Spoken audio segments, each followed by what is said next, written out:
नमो नमः। राजकीय महाविद्यालय जालौर के संस्कृत विभाग के सहायक आचार्य राजेंद्र कुमार द्वारा आप सभी का हार्दिक अभिनंदन और स्वागत। प्रिय विद्यार्थियों, संस्कृत के आपके 2 प्रश्न पत्र पाठ्यक्रम में निर्धारित हैं। प्रथम प्रश्न पत्र के अंतर्गत 5 यूनिट्स हैं। उसकी पहली यूनिट्स के अंतर्गत कुमार संभव महाकाव्य के आरंभिक 60 श्लोक निर्धारित हैं और उन्हीं का अध्ययन करने के लिए मैं आपके समक्ष उपस्थित हूँ। आरंभ करने से पहले हम कुमार संभव महाकाव्य के रचनाकार इत्यादि के बारे में एक सामान्य जानकारी प्राप्त करते हैं। कुमार संभव महाकाव्य के रचयिता कविकुल गुरु कालिदास हैं।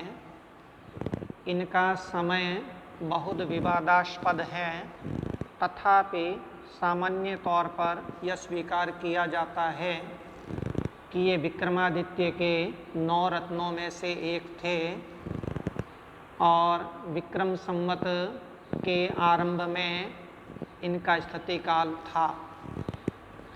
इनकी 7 रचनाएं प्रसिद्ध हैं। इन रचनाओं में महाकाव्य, खंडकाव्य और नाटक सभी सम्मिलित हैं। महाकाव्य के अंतर्गत 2 महाकाव्य इनके द्वारा रचित हैं, रघुवंशम तथा कुमार संभवम। खंडकाव्य भी 2 हैं, मेघदूतम तथा ऋतु संहारम। 3 नाटक प्रसिद्ध हैं, जिनमें हैं अभिज्ञान शाकुंतलम, मालविकाग्निमित्रम और विक्रमोर्वशीयम। अभिज्ञान शाकुंतलम इनका सर्वश्रेष्ठ नाटक माना जाता है। महाकाव्य क्या है, इसे आरंभ करने से पहले हम जान लेते हैं, संस्कृत साहित्य की जानकारी लेते हैं। संस्कृत काव्य साहित्य को प्रमुखतया 2 भागों में विभाजित किया गया है, दृश्य काव्य और श्रव्य काव्य। दृश्य किसको कहते हैं? दृश्यम तत्रा अभिनेयम, यानी वह साहित्य जिसे रंगमंच पर अभिनीत किया जा सके, वो दृश्य काव्य कहलाता है। यद्यपि यह श्रव्य तो होता ही है, लेकिन यह दृश्य इसकी प्रमुखता है। दृश्य काव्य के अंतर्गत रूपक आते हैं, जिसके अंतर्गत नाटक आदि 10 भाग हैं, और दूसरा भाग है उपरूपक इत्यादि, जिसके अंतर्गत नाटिका इत्यादि 18 भाग आया करते हैं। श्रव्य काव्य के अंतर्गत देखें तो श्रव्यम श्रोतव्य मात्रम, यानी जो केवल सुनने योग्य हो, जो केवल श्रवणीय हो, जिसका अभिनय संभव न हो, जो केवल पठनीय हो, उसे श्रव्य काव्य नाम दिया गया है। श्रव्य काव्य के भी 3 विभाजन हैं, गद्य, पद्य और चंपू। गद्य क्या है? वह साहित्य जिसमें अक्षरों का अवसान नियत न हो, यानी जो छंदोबद्ध रचना से मुक्त हो, उसे गद्य कहा गया है। और जो पद्यबद्ध रचना है, वह जो छंदोबद्ध रचना है, उसे पद्य कहा गया है।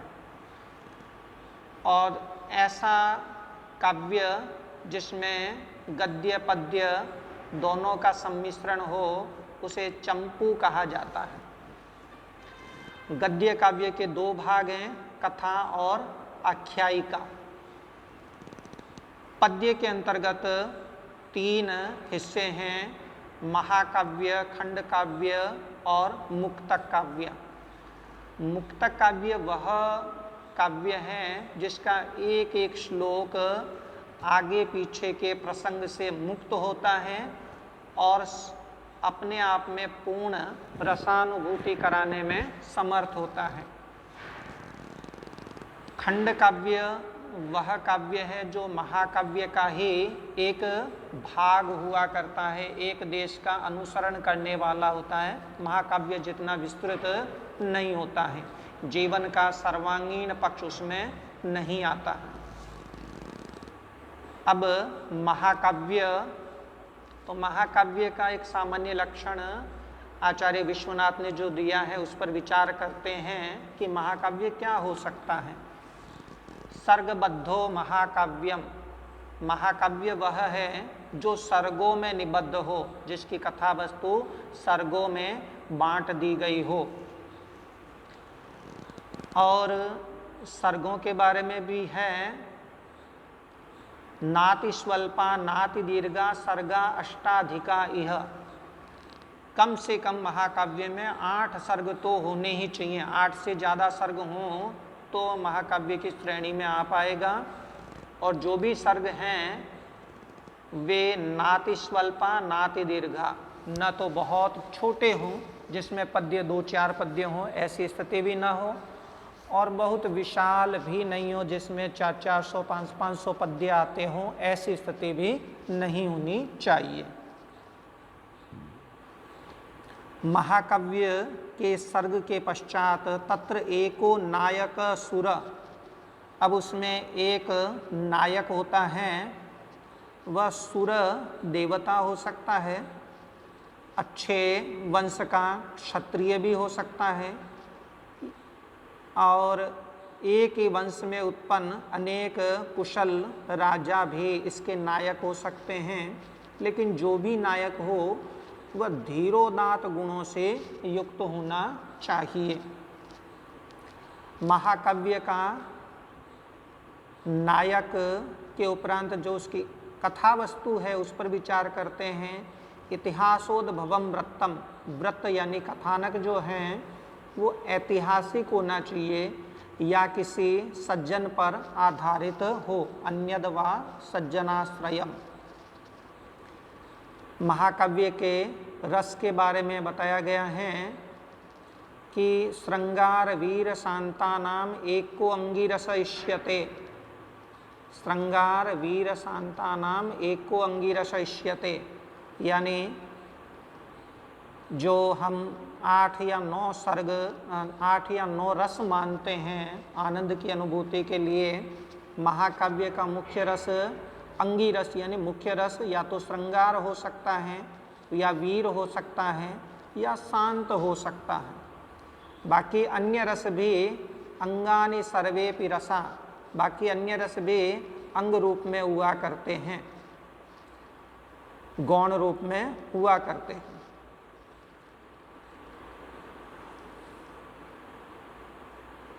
एक जो मुख्य बात है कि महाकाव्य पद्यबद्ध होता है, तो एक वृत्तमयी पद्ये रवसाने अन्य वृत्त के, महाकाव्य के प्रत्येक सर्ग में एक ही प्रकार का छंद होना चाहिए। हाँ, सर्ग के अंत में छंद को बदला जा सकता है। तो हम लेते हैं कालिदास का कुमार संभव नामक महाकाव्य, जिसमें कुल मिलाकर के 17 सर्ग हैं। मुख्य रस इसमें वीर हैं। कुमार संभव शब्द का अर्थ क्या है? कुमार का संभव जिसमें हो उसे कहते हैं कुमार संभव। कुमार का मतलब है कार्तिकेय, जो शिव और पार्वती का पुत्र हैं, और संभव का अर्थ है जन्म। इस कुमार संभव महाकाव्य का हमें 5वां सर्ग करना है, लेकिन उसे करने से पहले उसकी आरंभिक कथा वस्तु जानना हमारे लिए श्रेयस्कर रहेगा। कुमार संभव के पहले सर्ग में हिमालय का वर्णन है और वहाँ जन्म लेने वाली हिमालय पर्वत की पुत्री पार्वती का वर्णन किया गया है। पार्वती का वहाँ नखशिख सौंदर्य का वर्णन भी प्राप्त होता है। और सर्ग के अंत में हम देखते हैं कि पर्वतराज हिमालय की पुत्री उमा, जो कि अपने पूर्व जन्म में भगवान शिव की पत्नी सती थी, अब हिमालय की पुत्री होकर वह उमा के नाम से अवतरित हुई थी और भगवान शिव की पूजा तथा सेवा के लिए अपनी सखियों के साथ पुष्प, जल, कुश आदि पूजा की सामग्री लेकर उपस्थित होती हैं। द्वितीय सर्ग के अंतर्गत यह वर्णन है कि देवता घोर संकट में पड़े हुए हैं। वे तारक नामक असुर से त्रस्त हैं, तारकासुर से त्रस्त हैं और सभी देवता मिलकर ब्रह्मा के पास जाते हैं और तारकासुर के वध का उपाय पूछते हैं। ब्रह्मा के अनुसार यदि भगवान शिव का पार्वती से विवाह हो और उससे जो संतान उत्पन्न होगी वही इस असुर का वध करने में, संहार करने में समर्थ होगी। इसलिए आप लोग ऐसा प्रयास करें कि समाधि में लीन भगवान शिव पार्वती की ओर आकृष्ट हो सके और पार्वती से विवाह कर सके। यदि ऐसा हो गया तो उनसे उत्पन्न कुमार इस असुर का वध करने में समर्थ हो सकेगा। ब्रह्मा के इस कथन को जानकर इंद्रदेव ने भगवान शिव को उमा की ओर आकृष्ट करने के लिए कामदेव से सहायता मांगी। तीसरा सर्ग कामदेव अपने सखा वसंत और अपनी पत्नी रति के साथ शिव की समाधि भंग करने के लिए हिमालय पर स्थित तपोवन में पहुँचते हैं। वहाँ समाधि में स्थित शिव के मन में क्षोभ उत्पन्न होता है और वे क्रुद्ध होकर के अपनी तीसरी आँख खोलते हैं और शिव की तीसरी आँख से निकली हुई क्रोध की अग्नि कामदेव को भस्म कर देती है। चौथे सर्ग में भस्मीभूत पति के लिए उसकी पत्नी रति के विलाप का कारुणिक चित्र उपस्थित किया गया है। अब आते हैं पांचवा सर्ग, जिसका हमें अध्ययन करना है। उससे संक्षिप्त कथा वस्तु हम जान लेते हैं। पांचवें सर्ग में अपने प्रथम प्रयास में असफल होकर और कामदेव को भस्मीभूत देखकर पार्वती निराश हो जाती है और अपने सौंदर्य की निंदा करती है और फिर तय करती हैं कि मैं तपस्या के द्वारा शिव को प्राप्त करूंगी। और इसी उद्देश्य की प्राप्ति के लिए वे अपनी माता से आज्ञा लेकर सखियों के साथ शिव के तपोवन में घोर तप करने में संलग्न हो जाती हैं। वे ग्रीष्म काल में घोर पंचाग्नि तप करती हैं, शीतकाल में जल में निवास करके शीतल वायु के वेग को सहन करती है और वर्षा ऋतु में अनावृत शिला पर बैठकर तप करती है। उसकी इस प्रकार की घोर तपस्या को देखकर भगवान शिव एक ब्रह्मचारी का वेश धारण कर पार्वती के समीप आते हैं और उसके परीक्षा करते हुए वे शिव की अनेक रूपों में निंदा करते हैं और पार्वती से कहते हैं कि वह शिव प्राप्ति के लिए ऐसा घोर तप न करें, क्योंकि शिव उनके लिए उपयुक्त वर नहीं है। किंतु शिव की निंदा सुनकर पार्वती वहाँ से जाने लगती है और तभी सर्ग के अंत में भगवान शिव साक्षात रूप में प्रकट होकर उसका हाथ थाम लेते हैं। ये हुआ संक्षेप में थोड़ा कुमार संभव का परिचय। अब हम लेते हैं कुमार संभव का पंचम सर्ग का आरंभ, पहला पद्य। तथा समक्षं दहता मनोभवं पिनाकिना भग्नमनोरथा सती निनिन्दरूपं हृदयेन पार्वती प्रियेषु सौभाग्यफला हि चारुता। तथा उस प्रकार से समक्षम अपनी आँखों के सामने